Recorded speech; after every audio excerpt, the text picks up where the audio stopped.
साथियों नमस्कार। मैं राम प्रताप सिंह कुशवाहा। हमारे चैनल ज्ञान एंड नॉलेज के विशेष प्रोग्राम मंथन में आप सबका स्वागत है और अभिनंदन है।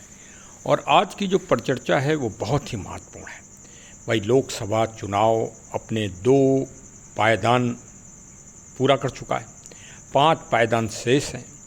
पहले पायदान चलते थे, सीलोन से जो गाने आते थे ना, उनमें पहला पायदान, दूसरा पायदान, और जो 10वें पायदान पे गाना बजता था वो माना जाता था कि मतलब सुपर गाना है उस साल का। तो 4 तारीख को, 4 जून को, आज 4 मई है, और 4 जून को जो प्रतिबिंब और जो चित्र आएगा भारत का, वह समझ लेना कि वही सुपर लोकसभा चुनाव का मत है। अच्छा, भारत का चुनाव साधारण चुनाव नहीं है। भारत का चुनाव दुनिया की अर्थव्यवस्था को प्रभावित करने वाला है, दुनिया की राजनीतिक व्यवस्था को प्रभावित करने वाला है, दुनिया की सामाजिक व्यवस्था को प्रभावित करने वाला है, दुनिया की यौद्धिक समरभूमि को प्रभावित करने वाला है। भारत अब महाशक्ति के रूप में अपना स्थान दिनों दिन पाता जा रहा है। हमारे एक सब्सक्राइबर साहब हैं, हमारे वरिष्ठ भी हैं, उन्होंने हमसे आज प्रश्न किया परिचर्चा पर कि भाई, ये देश में राजपूत और क्षत्रिय ठाकुर विशेष आंदोलन कर रहे हैं एक विशेष पार्टी का, और अपना रुख भी स्पष्ट नहीं कर रहे हैं कि किस पार्टी को सपोर्ट करेंगे, ये भी स्पष्ट नहीं हो पा रहा है। और इस पे कई अलग अलग संगठन अलग अलग अपना रूपरेखा तैयार कर रहे हैं। इस संबंध में आपका मतलब क्या सुझाव हो सकता है? तो हमने कहा, भाई देखिए, भारत के इतिहास को अगर उठा के देखें तो राजपूत क्षत्रिय जो है महाभारत काल में भी सबसे बड़े योद्धा थे। एक तरफ कौरव और पांडव थे, लेकिन थे क्षत्रिय दोनों तरफ। तो अब उनसे ज़्यादा निपुण तो राजनीति में कोई हो नहीं सकता है। वो तो राजनीति के निपुण खिलाड़ी होते हैं, और पराक्रमी और वीर योद्धा तो होते ही होते हैं। इसमें क्या है कि और देशभक्ति और राष्ट्रभक्ति के बारे में अगर कोई प्रश्न चिन्ह उठाए तो आप ये समझ लीजिए कि सूर्य को दीपक दिखाना है। हाँ, कि अगर कोई उनके ऊपर प्रश्न चिन्ह उठा दे, भाई इतिहास में भी ऐसा कोई विषय नहीं आज तक है। अब वर्तमान की बात है तो हाँ, ये बात सही है कि कुछ घटनाएं ऐसी घट जाती हैं जो नवीनता ला देती हैं, जो जिसके बारे में आपने सोचा नहीं, वो चीज़ भी असामयिक रूप से हो जाती है।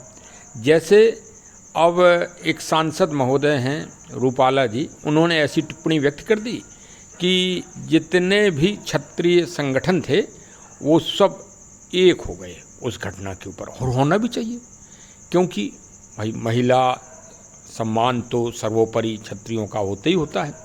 अब उसके लिए अगर इतिहास में झांकोगे तो एक से एक महान उदाहरण आपको मिलेंगे। पूरी दुनिया के इतिहास को आप उठा लीजिए और भारत के इतिहास को उठा लीजिए, तो भाई राजपूतों से ही इतिहास है। दुनिया में सबसे बड़ा इतिहास भारत का, और भारत में जो इतिहास वो राजपूतों का। इन दोनों को अगर निकाल दीजिए, दुनिया से भारत के इतिहास को निकाल दीजिए, और दुनिया से भारत से राजपूतों के इतिहास को निकाल दीजिए, तो फिर बचे ही क्या इतिहास में? आप मंथन करो ना, तब निष्कर्ष निकलेगा। अब राजपूत बहुत ही मतलब बुद्धिजीवी होते हैं, ज्ञानी होते हैं, और प्रखर प्रत्युत्पन्न मति से होते हैं। प्रत्युत्पन्न मति, तुरंत निर्णय लेते हैं। हाँ, ये तो बात सत्य है। तो निर्णय ले लिया, उन लोगों ने निर्णय ले लिया है, और गुजरात के 45 जो बहुत बड़े बड़े रियासत रहे हैं, उन सब ने निर्णय लेके और पूरे देश को उन्होंने बताया है कि भाई, हम राष्ट्रीय विचारधारा से जो ओतप्रोत पार्टी है, हम उसको जिताएंगे। भाई, सबसे प्रतिष्ठित और सबसे महत्वपूर्ण रियासतों में से मतलब जो सुपर हैं, वो जामनगर रियासत का भी स्थान है। अगर मतलब मेवाड़ का एक तरफ नाम है राजस्थान में, तो गुजरात में जामनगर। अब जामनगर का देखिए अच्छे कार्यों से ही श्रेष्ठता प्राप्त होती है, अच्छे कार्यों से ही इतिहास में आदमी अपना नाम बनाता है, यश और गान करता है। जामनगर के राजा साहब थे श्री दिग्विजय सिंह साहब। सुन लीजिए भाई, सभी क्षत्रिय लोग सुन लीजिए और साधारण लोग भी सुन लीजिए और भारतीय सुन लीजिए कि जामनगर के राजा साहब थे श्री दिग्विजय सिंह साहब। और सेकंड वर्ल्ड वार में पोलैंड की जो भूमिका थी, तो उसमें पोलैंड के शरणार्थी लोग पूरी दुनिया में अपनी, पोलैंड के नागरिक, मतलब भाई पोलैंड तबाह हो गया था तो वो शरण मांग रहे थे। तो उस टाइम भारत में अंग्रेज़ों का शासन था, तो किसी ने शरण नहीं दी उन नागरिकों को। बच्चे भूखे तड़फ रहे थे, भूखे प्यास से व्याकुल। तो वो जामनगर पहुँचे। जामनगर के राजा साहब ने उन सभी शरणार्थियों को राजकीय सम्मान दिया और राजकीय सम्मान देके अपने नागरिक उन्होंने बनाया। नागरिक के रूप में उन्होंने, शरणार्थी के रूप में नहीं, नागरिक के रूप में। और वही सम्मान प्राप्त उनको हुआ, उसका बदला आज पोलैंड देता है। क्या देता है कि अभी यूक्रेन रसा युद्ध हुआ तो हमारे भारतीय लोग वहाँ से सुरक्षित निकलने के लिए सबसे पहले पोलैंड ने दरवाज़ा खोल दिया। देखिए राजपूत राजाओं की सोच, देखिए राजपूत राजाओं की दूरदर्शिता देखिए। आज दुनिया में पोलैंड की संसद तब स्टार्ट होती है जब वहाँ श्री दिग्विजय सिंह साहब को सम्मान दिया जाता है और उनकी वंदना की जाती है। एक प्रार्थना है वहाँ पोलैंड में, वो प्रार्थना पहले गाई जाती है, उसके बाद संसद चालू होती है। क्या भारत में ऐसा है? किसी राजा महाराजा को सम्मान दिया गया? भारत में शिक्षा जगत में बनारस विश्वविद्यालय का जिस दिन उद्घाटन था और सबसे बड़े दानदाता थे बिहार के विश्व प्रसिद्ध रियासत दरभंगा के राजा श्री रामेश्वर सिंह साहब थे, जिन्होंने 38 लाख रुपए उस समय दान दिया था, अपने व्यक्तिगत रूप से भी और रियासत की तरफ से। उनका उस समय की जो भारत की एक राजनीतिक पार्टी थी, उनके जो नायक थे उस समय, उन्होंने भरी बनारस विश्वविद्यालय में पहला अपमान किया था किसी राजा का। भारत में अपमान जिसे कहते हैं, वो अपमान किया गया था। और बनारस हिंदू विश्वविद्यालय के नाम से था, ये भी आप नोट कर लो। लेकिन शिक्षा का विकल्प क्या था? कभी इस बात पे ध्यान दिया है आपने? शिक्षा का विकल्प था विदेशी भाषा। और उसमें उस समय की राजनीतिक पार्टी के जो नायक थे, उनको ईर्ष्या इस बात से थी कि ये भारतीय राजा शिक्षा पे इतना ध्यान क्यों दे रहे हैं, इतना धन क्यों लुटा रहे हैं। उनकी जो मनोदशा थी, क्योंकि वो विदेश से आए थे नायक साहब। उस टाइम भारत में एक ही राजनीतिक पार्टी थी, ये भी आपने याद कर लो। हम नाम नहीं लेंगे क्योंकि चुनाव चल रहा है, और नायक साहब का तो नाम बिल्कुल नहीं लेंगे, क्योंकि नायक साहब का अगर हमने नाम ले दिया तो हम बड़े विवाद में पड़ जाएंगे। लेकिन आप गूगल करके देख लो, ये 4 फरवरी 1916 की घटना है और राजा दरभंगा साहब मतलब डिप्रेस्ड होके मंच से उतरे थे, जबकि मंच के वो मुख्य चीफ अतिथि भी थे, ऑर्गेनाइजर, संरक्षक भी थे। और वहीं से भारतीय जो मूल शिक्षा पद्धति थी वो भी अपमानित हुई थी, और तभी से भारतीय मूल शिक्षा पद्धति का पलायन भी चालू हो गया था और विदेशी शिक्षा भारत में एक छत्र रूप से छा गई थी। अब भाई वो नायक साहब अगर होते तो आज मैं उनसे व्यक्तिगत जरूर पूछ लेता कि सबसे बड़े दानदाता, जिसको एकदम पलक लगा, आंखें पलक बिछा के उनका सम्मान होना चाहिए था, उन्होंने उस दिन उनका अपमान क्यों किया है? जो दानदाता का तो राजा कर्ण को हम अभी तक याद करते हैं, महाभारत से लेके आज तक हैं, एक से एक दानदाता हुए, उनको हम सम्मान देते हैं। और भारत में सबसे बड़े दानदाता जिन्होंने शिक्षा पे दान दिया, राजा साहब, उनका असम्मान हुआ। इस तरह से जो राजा महाराजाओं की दूरदर्शिता थी, जो सोच थी, उसको एक सुनियोजित रूप से कुचला गया भारत में। एक और अभी उदाहरण हम आपको दे सकते हैं क्षत्रियों का, जिसके कारण क्षत्रिय पूरी दुनिया में आदर पाते हैं। राजपूत, वो भी विदेश का मामला है। उनके नाम से एक चौक बना है, बात लंबी हो जाएगी। मतलब चौक मतलब उस राष्ट्र का सबसे बड़ा चौराहा उसी नाम से है। और वो विषय फिर बदल जाएगा और ज़्यादा बड़ा हो जाएगा। फिर ज़्यादा क्षत्रियों को ज़्यादा अपनी बड़ाई भी नहीं सुनना चाहिए, क्योंकि क्षत्रिय कर्मवादी हैं। भगवान श्री राम जी भी अपनी कभी बड़ाई नहीं सुनते थे। और आप ये देखिए कि श्री राजा जामनगर साहब को सम्मान कैसे प्राप्त होता है। देखिए, जो आप बोओगे वही आपको प्राप्त होगा। ये नेचर का और प्रकृति का नियम है।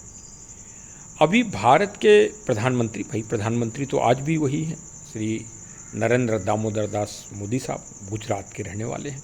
अभी चुनाव उसमें गए थे और उसमें वो वर्तमान समय में जो जामनगर के राजा साहब हैं, श्री विजय सिंह साहब, उनके पास व्यक्तिगत रूप से आशीर्वाद लेने, मिलने, कुशलक्षेम लेने, और मिलते रहते हैं प्रधानमंत्री जी, तो गए और बाकायदे उन्होंने आशीर्वाद प्राप्त किया। और उस घटना को, राजा दिग्विजय सिंह साहब की घटना का भी माननीय प्रधानमंत्री जी ने उद्बोधन किया और राजा साहब को पूर्ण सम्मान दिया। वास्तव में अभिभूत हो गया वो दृश्य देख के। और राजा साहब ने भी माननीय प्रधानमंत्री जी के सम्मान में कोई कमी नहीं छोड़ी। फूलमाला का प्रसंग रामचरितमानस में कहाँ आता है? भगवान प्रभु श्री राम लला जी ने अपने मित्र सुग्रीव जी को माला डाली थी। रामचरितमानस को जरा याद कर लीजिए ना। तो उसी तरह से राजा साहब ने माननीय प्रधानमंत्री जी को माला से अलंकृत किया। और क्या, राज्य की तरफ से, राजपूतों की तरफ से, क्षत्रियों की तरफ से जो टोपी, जो मतलब सिर पे जो ताज होता है, जो मतलब साफा, उसको जो है माननीय प्रधानमंत्री जी के सिर पर आशीर्वाद के रूप में रखा। ये है, सम्मान जैसा बोओगे वैसा पाओगे। क्षत्रियों, राजपूतों, आपके देश प्रेम, राष्ट्र प्रेम के बारे में आपको क्या परीक्षण देने की ज़रूरत है? आप तो शिरोमणि हैं ही। हाँ, वर्तमान में अभीष्ट की प्राप्ति के लिए समुद्र मंथन, सुर और असुर, तब ये नहीं पूछा गया कि नहीं तुम सुर हो, तुमसे हमारा झगड़ा चल रहा है ना। न असुरों ने पूछा, न सुरों ने पूछा। दोनों ने अमृत की प्राप्ति के लिए एक साथ मिलकर मंथन किया। तो भाई इस समय जो वर्तमान है वो एक साथ मंथन करने का है। इस मंथन का परिणाम 4 जून को मिलेगा। हाँ, तो आपने बड़े बड़े हलाहल पिए हैं, भगवान शिव के आप रूपक हैं, तो ये छोटे मोटे भी हलाहल अभी पी लीजिए। हाँ, अभीष्ट की प्राप्त करिए। देश जिससे उज्जवल हो, देश जिससे सिरमौर बने पूरी दुनिया का। हम नागरिकों को सम्मान प्राप्त हुए। जो गुलामी छाई रही और जो एक तरह से हमारे स्वाभिमान के लिए हमको ललकारती रहती है, उसको उज्जवल बनाइए, महान बनाइए। यही हम सबका कर्तव्य है। देश प्रेम, राष्ट्र प्रेम और राष्ट्र का विकास, यही सर्वोपरि हमारे पूर्वजों का महान सिद्धांत रहा है और उसी सिद्धांत पे आप लोग भी चलिए। हाँ, तो भाई, और भूल चूक लेन देन होता है भाई। गुजरात में तो ये कहावत भी है, आगे फिर मौके मिलेंगे। और देखिए, एक घटना ने पूरे भारत के राजपूतों को एक कर दिया। सबसे बड़ी बात तो यही है आप लोगों के लिए। और आपने सोए हुए थे, कोई जानते ही नहीं थे कि भारत में इतनी बड़ी बड़ी रियासतें हैं और उन्होंने इतने बड़े बड़े काम किए हैं। आप हमारे चैनल को सुनते रहिए आप लोग, हम यथार्थ इतिहास के बारे में भी कभी कभी प्रसंग डालते हैं। और जैसे रानी कर्णवती के बारे में जब मैं खजुराहो गया था कालिंजर, तो मैंने वहाँ का भी रानी लक्ष्मीबाई, मतलब देखिए मेरा कहना ये है कि राजपूत या क्षत्रिय एक जाति नहीं है देश में, न पहले भी थी, एक विचारधारा है। सभी लोग देखिए राजपूत क्षत्रिय लगाते हैं, ब्राह्मण भी लगाते हैं, और हमारे SC ST एक्ट वाले भाई भी लगाते हैं, हमारे मुस्लिम भाई भी लगाते हैं। छत्री तो लगाते ही लगाते हैं, हमारे सरदार जी लगाते हैं, और तो और कई जैन लोग भी लगाते हैं। हाँ, क्योंकि जो 24 तीर्थंकर साहिबान हुए, मतलब प्रभु 24 तीर्थंकर जो प्रभु के रूप में, वो सभी छत्री हुए। अरे आप कभी कल्पना तो करिए, कभी सोचिए तो इस बात को, हैं।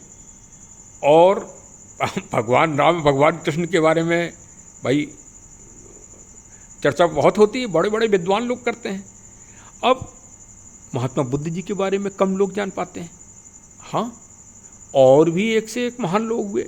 अब राजाओं के बारे में भाई, राजा हरिश्चंद्र से बड़ा प्रतापी कौन हुआ है। हाँ, तो देखिए अब इतनी दृष्टांत बहुत हैं। तो वर्तमान में भगवान प्रभु श्री राम जी ने कहा था, कब, श्री रामचरितमानस से ही देखिए हम उदाहरण देते हैं आपको।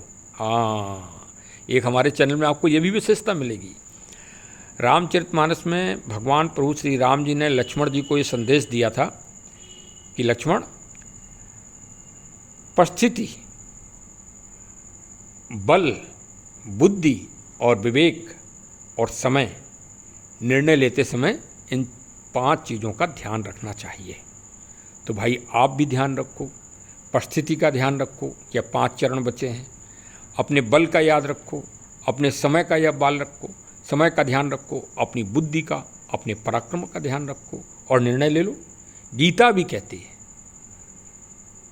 कि निर्णय तो अर्जुन, हे अर्जुन, निर्णय तो लेना ही पड़ेगा। हाँ, तो बड़ी रचनात्मक और सृजनात्मक निर्णय लो। हाँ, वर्तमान में तो चलो भाई हमारे चैनल से ज़रूर जुड़ लो भाई, सब्सक्राइब कर लो और हमारा उत्साहवर्धन करो, जिससे हम और परिश्रम करके और अच्छी अच्छी चीज़ें भी आपके सामने पेश कर सकें। चलिए साहब, बहुत बहुत धन्यवाद। हमारे चैनल से अवश्य जुड़िए। जय हिंद, जय हिंद, जय हिंद।